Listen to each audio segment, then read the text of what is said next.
ओम नमो भगवते वासुदेवाय। ओम नमो भगवते वासुदेवाय। ओम नमो भगवते वासुदेवाय।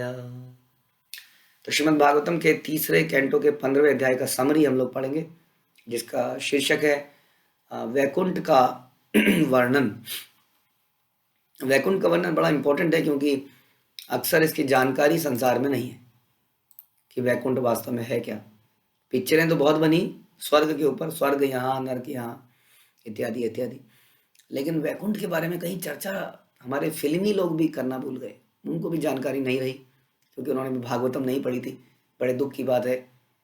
कोई ऐसे प्रोड्यूसर हमें चाहिए जो इस भागवतम को पिक्चराइज कर दे पूरा का पूरा। बड़ा ऐतिहासिक दिन होगा वो, जिस दिन ऐसा हो जाए। तो यहाँ पर भागवतम में वैकुंठ का डिस्क्रिप्शन किया जा रहा है इस अध्याय में। तो सबसे पहले हम सुनते हैं श्लोक संख्या 1 से 11 में देवता लोग ब्रह्मा जी के पास जाते हैं। तो शुरुआत होती है दिति, आपको याद है, दिति अपने पेट में अपने दो पुत्रों हिरण्यकश्यप और हिरण्याक्ष को 100 सालों तक रोके रखती है, क्योंकि उसको डर था कि यदि ये पैदा हो जाएंगे तो ये देवताओं को तंग करेंगे, चारों तरफ हाहाकार मचा देंगे। तो इस डर से वो उन्हें पैदा नहीं होने देती है, जिसके कारण क्या होता है, अल्टीमेटली चारों तरफ अंधकार छाने लगता है और सारे देवता घबरा जाते हैं। और देवता घबरा के ब्रह्मा जी के पास पहुंचते हैं और ब्रह्मा जी से जानना चाहते हैं कि ये क्या हो रहा है और ये क्यों हो रहा है। लेकिन जैसा हम सुनते हैं हमारे वैदिक ग्रंथों में कि किसी के पास अगर जाया जाए तो उसके साथ उसको नमस्कार करना चाहिए, प्रणाम करना चाहिए, कुछ अच्छी बातें बोलनी चाहिए, सेवा करनी चाहिए और फिर प्रश्न पूछने चाहिए। प्रश्न पूछना हमारा अधिकार नहीं है। प्रश्न पूछना एक प्रकार का हम लोग ये हमारे ऊपर कृपा हो रही है कि हमारे प्रश्नों का उत्तर यदि दिया जाए तो हमें बड़े हम्बल तरीके से प्रश्न पूछना चाहिए। तो इस तरीके से जब देवता ब्रह्मा जी के पास पहुंचते हैं तो ब्रह्मा जी को ग्लोरीफाई कहते हैं और कहते हैं कि आप तो सर्वप्रथम व्यक्ति हैं, आप ही भगवान की हर हृदय को जानते हैं, आप ही संसार के क्रिएटर हैं वास्तव में। और आप ही से सारी नॉलेज निकली है।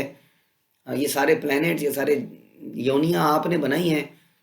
इस प्रकार से बोलते हुए कहते हैं कृपया आप हमारी प्रॉब्लम को सॉल्व कीजिए। तो ब्रह्मा जी उसको रिप्लाई करते हैं। तो ब्रह्मा जी रिप्लाई करने के लिए एक कथा सुनाते हैं कि मैं बताता हूँ कि सब क्यों हो रहा है तुम्हें। तो कथा सुनाते हुए वो बताते हैं, इसी में description of the kingdom of God, Vaikuntha के दर्शन ब्रह्मा जी कराते हैं 12 से 25 श्लोक में। तो बोलते हैं कि एक बार की बात है, मेरे 4 पुत्र सनक, सनातन, सनंदन और सनत, ये 4 जो हैं, जो इधर उधर अंतरिक्ष में भ्रमण करने की शक्ति रखते हैं, वो इतने ज़्यादा शुद्ध हो गए कि वो वैकुंठ पहुंच गए। और वैकुंठ में पहुंच के वो भगवान का, उनकी इच्छा थी भगवान के दर्शन करने की, क्योंकि ब्रह्मा जी ने उनको ज्ञान दिया था कि भगवान कौन है और कैसे दिखते हैं। तो वहां पर पहुंचकर 4 कुमारों ने क्या देखा कि वैकुंठ में रहने वाले लोग कैसे हैं। सबसे पहले तो वैकुंठ के पुरुष जो थे, उन्होंने देखा कि वैकुंठ के पुरुष बिल्कुल भगवान जैसे लगते हैं, जैसा उन्होंने भगवान के बारे में सुना है वैसा ही इनके दर्शन है। इनके 4 हाथ हैं, लेकिन इनके अंदर कोई भी पर्सनल इंद्रिय तृप्ति की इच्छा नहीं दिख रही थी। जब आदमी बहुत हैंडसम हो जाता है तो बहुत स्टाइल मारने लगता है। आप देखते हैं ना संसार में, वो देखता है उधर से वो देख रहा है, उधर से वो देख रहा है, तो थोड़ा सा स्टाइल, चलने का स्टाइल और जो भी है पहनने के, ऐसा कुछ स्टाइल बन जाते हैं। लेकिन इनको वो देख रहे हैं कि ये बड़े साधारण से लग रहे थे, ऐसा लग नहीं रहा, तो अतीब सुंदर थे जैसा कि भगवान। ऐसे वहाँ के पुरुष थे। और भगवान कैसे थे?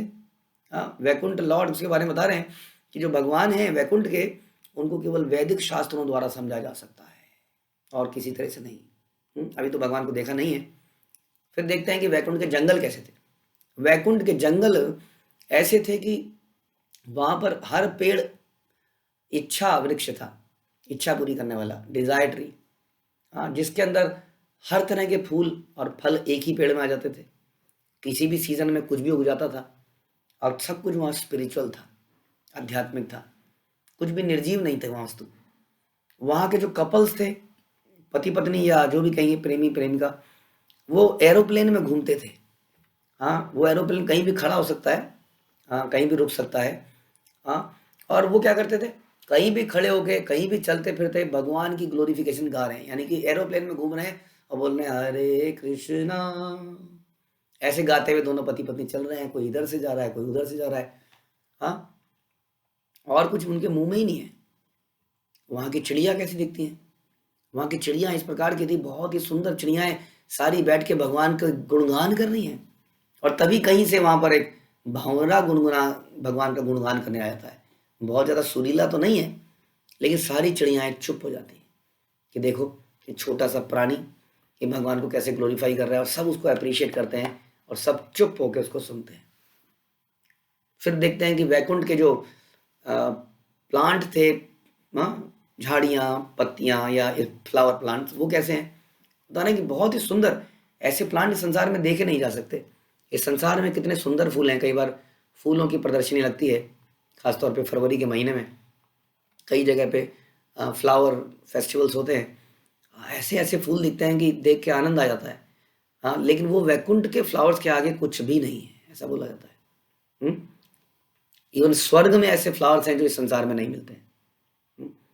तो ऐसे फ्लावर्स के बीच में जब तुलसी आती है तो ये सारे लोग तुलसी को स्पेशल रिस्पेक्ट देते हैं, जबकि वो देखने में इतनी सुंदर नहीं है, उनकी खुशबू उतनी सुंदर नहीं है, लेकिन क्योंकि वो भगवान को बहुत प्रिय है, इसलिए सारे पौधे उस तुलसी को स्पेशल रिस्पेक्ट देते हैं। यानी कि संसार, यानी कि वैकुंठ जगत कैसा है? वैकुंठ जगत ऐसा है कि कोई यदि भगवान के बारे में बोलेगा, कोई यदि भगवान का प्रिय होगा, तो सबका प्रिय बन जाएगा, सबके लिए इम्पोर्टेंट व्यक्ति बन जाएगा, चाहे पर्सनली उस व्यक्ति में कुछ सुंदरता हो या ना हो, गला अच्छा हो या ना हो, लेकिन क्योंकि वो भगवान का भक्त है, वो सबको बड़ा सुंदर लगेगा, सबके लिए बड़ा इंपॉर्टेंट हो जाएगा। ऐसा है वो भगवान का जगत। और वहाँ के जो एरोप्लेन्स हैं और मैन और वुमेन क्या करते हैं उसके बारे में फिर बताते हैं कि एरोप्लेन्स में जब ये लोग घूमते हैं तो वो जो हवाई जहाज हैं वो कैसे हैं? वो हीरे जवाहरातों से जड़े हुए हैं, और उसमें ये दोनों बैठे हुए हैं, सटे हुए हैं आपस में, लेकिन एक दूसरे से बिल्कुल भी अट्रैक्टेड नहीं है, क्योंकि वो कंटिन्यूसली भगवान की सुंदरता को निहार रहे हैं और उसको ग्लोरीफाई कर रहे हैं, इसलिए आपस में एक दूसरे से कामोत्तेजित नहीं है।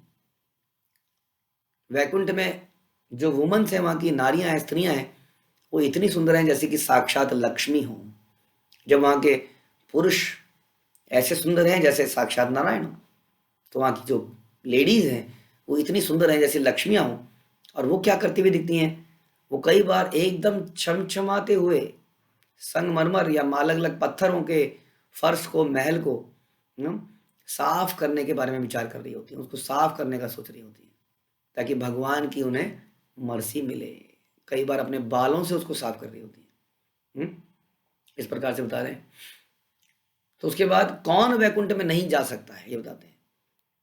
हाँ, इस वैकुंठ में वो नहीं जा सकता है जो लोग इस वैकुंठ के बारे में सुनने में इंटरेस्टेड ही नहीं है, क्योंकि उन्होंने पिक्चर की स्टोरी सुननी है, उन्होंने वो फीफा वर्ल्ड कप T20 को सुनना है, जो इन सब चीज़ों में व्यस्त हैं, जो न्यूज़पेपर में व्यस्त हैं, लेकिन भागवतम में इंटरेस्टेड नहीं है, वो लोग नहीं जा सकते हैं वैकुंठ में।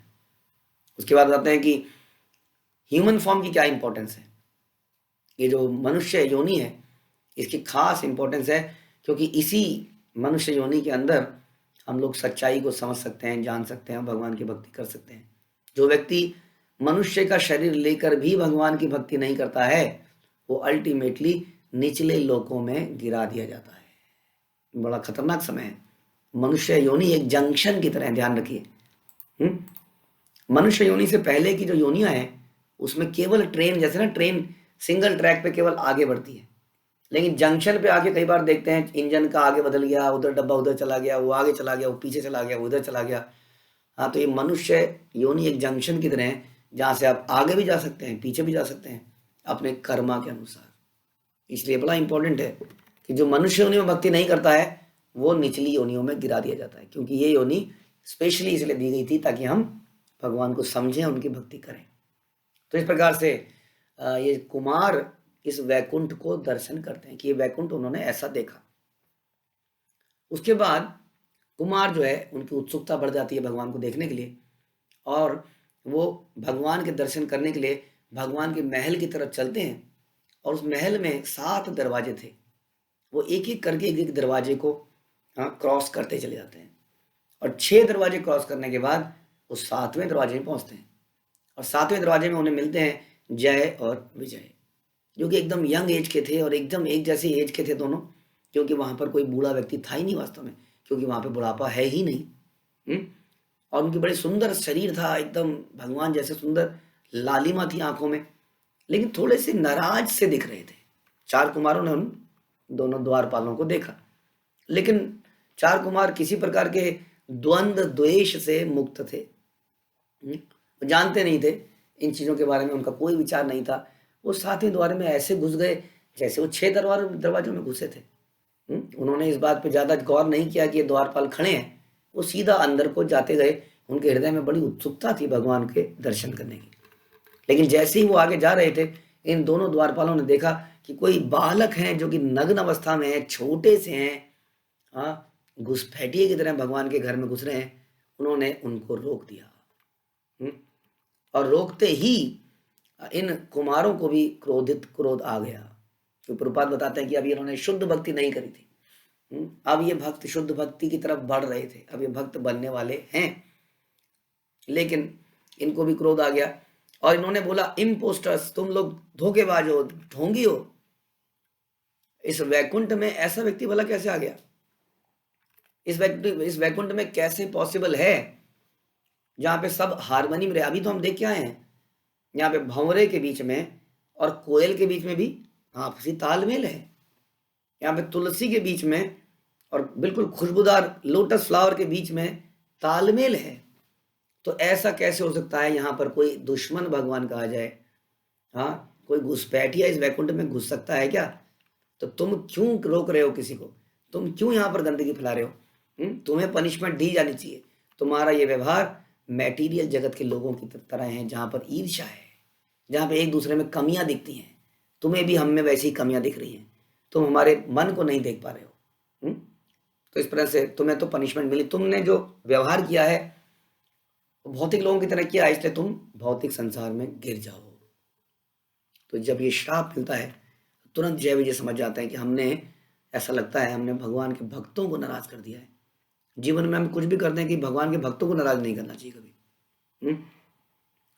तो तुरंत जो है जय विजय कुमार के चरणों में गिर जाते हैं और क्षमा मांगते हैं कि हमसे बहुत बड़ी गलती हो गई है, आपने जो हमें सजा दी हम उसको एक्सेप्ट करते हैं, लेकिन एक प्रार्थना है कि जब हम संसार से नीचे गिरे भौतिक संसार में, तो हम भगवान को ना भूल जाएं। इसी से पता चलता है कि एक शुद्ध भक्त थे और उनसे गलती हो गई थी। प्रभुपाद कहते हैं उनकी गलती की ये सजा नहीं मिलनी चाहिए थी, लेकिन भगवान के दिमाग में कुछ और प्लानिंग थी जय विजय को लेकर। भगवान ने उनको हिरण्यकश्यप और हिरण्याक्ष के रूप में पैदा करना था वास्तव में, ताकि भगवान उनसे द्वंद्व कर सकें। कौन है जो भगवान से लड़ाई करेगा? कई बार पिक्चरों में केवल हीरो जो होता है, हीरो की जो बेस्ट इनकम होती है, नेक्स्ट बेस्ट इनकम कितनी होती है? विलेन की। बढ़िया विलेन बड़े डिमांड में होते हैं। बढ़िया विलेन बहुत बढ़िया एक्टर होते हैं। तो भगवान को बहुत बढ़िया एक्टर्स की जरूरत थी, तो बहुत बढ़िया एक्टर भगवान के बहुत ही निजी द्वारपाल संसार में आए और भगवान के साथ इस प्रकार लीला करी। तो वो सब लीलाएं होनी थी और कई सारी सीख मिलनी थी हम लोगों को कि कैसे वैष्णव अपराध से क्या क्या हो जाता है। अब वैकुंठ से भी व्यक्ति इस संसार में नीचे गिर सकता है यदि वो भक्तों का निरादर करे, क्योंकि भगवान अब आएंगे। अब भगवान दर्शन में आते हैं, तुरंत पहुंच जाते हैं। भगवान को समझ में आता है कि मेरे भक्तों का आपस में कुछ गड़बड़ हो गया है। तो भगवान हमेशा यही चाहते हैं कि भक्त लोग आपस में प्रेम से रहें। कई बार ऐसे दृष्टांत आते हैं कि भगवान बड़े प्रसन्न होते हैं जब भक्तों का आपस में तालमेल रहता है, क्योंकि वैकुंठ जगत ही ऐसा है। जैसे मैंने बताया, कोयल की आवाज़ बिल्कुल डिफरेंट है, भंवरे की आवाज़ बिल्कुल डिफरेंट है, लेकिन कोयल और भंवरे के बीच में भी तालमेल बैठा हुआ है। वैसे ही संसार में कोई बहुत स्मार्ट है, किसी का दिमाग इतना तेज नहीं चलता है, कोई बहुत सुंदर है, कोई बहुत सुंदर नहीं है, लेकिन क्योंकि वो भगवान के भक्त हैं उनमें आपस में तालमेल बनना चाहिए। और यही तालमेल के कारण एक पति पत्नी का रिलेशन भी अच्छा हो जाता है, क्योंकि दोनों ही भगवान के प्रति शरणागति हैं, गुरु के प्रति शरणागति हैं। यदि हैं तो उनके बीच में तालमेल हमेशा रहेगा। यदि उनके पर्सनल विम्स और पर्सनल डिजायर्स ज़्यादा हावी हो जाती हैं तो उनके बीच में कभी तालमेल नहीं बैठेगा। हाँ, वरना भंवरे और कोयल के बीच में तालमेल बैठने का कोई सौदा नहीं है। केवल एक ही कारण था कि दोनों भगवान को ग्लोरीफाई कर रहे थे। इसी तरह से इस संसार में जब सारे जीव केवल भगवान की प्रसन्नता के लिए जिएंगे, तो चाहे वो काले हों, चाहे गोरे हों, कोई चाहे इंटेलिजेंट हो या फूल हो, वो आपस में हमेशा अच्छे थे बन के रहेंगे। और यही कारण है कि इस संसार में जब तक भारतीय संस्कृति में ये सब था, तब तक बहुत अच्छा तालमेल और सुखी परिवार थे। और अब वो इतना कुछ प्राप्त होने के बाद, इतनी ऑपुलेंस, इतने गैजेट्स, इतने अप्लायंसेस के बाद भी अभी द्वेष है, जलन है, ईर्ष्या है और दुख है। तो ये वैकुंठ का दर्शन हमने सुना कि इस प्रकार का वैकुंठ है, और इस प्रकार का माहौल बनाने के लिए हमें एक ही उद्देश्य रखना पड़ेगा। अपनी इच्छाओं को हटाएंगे यदि, तो देखेंगे कि सरप्राइजिंगली आदमी सोचता है मैं अगर अपनी इच्छा के बारे में नहीं सोचूंगा तो प्रसन्न कैसे रहूंगा। जबकि इसका बिल्कुल उल्टा है। जब तक वो अपने आप को संतुष्ट करने का प्रयास करेगा, तब तक वो दुखी रहेगा। जब वो कृष्ण को प्रसन्न करने का प्रयास करेगा, तभी वो सुखी हो पाएगा। तो यही इस दृष्टांत से मिलता है। आगे और सुनेंगे कि भगवान ने आके बीच में उन दोनों को क्या क्या बोला और आगे क्या हुआ। तो यहीं समाप्त करते हैं। श्रील प्रभुपाद की जय। ग्रंथ श्रीमद् भागवतम की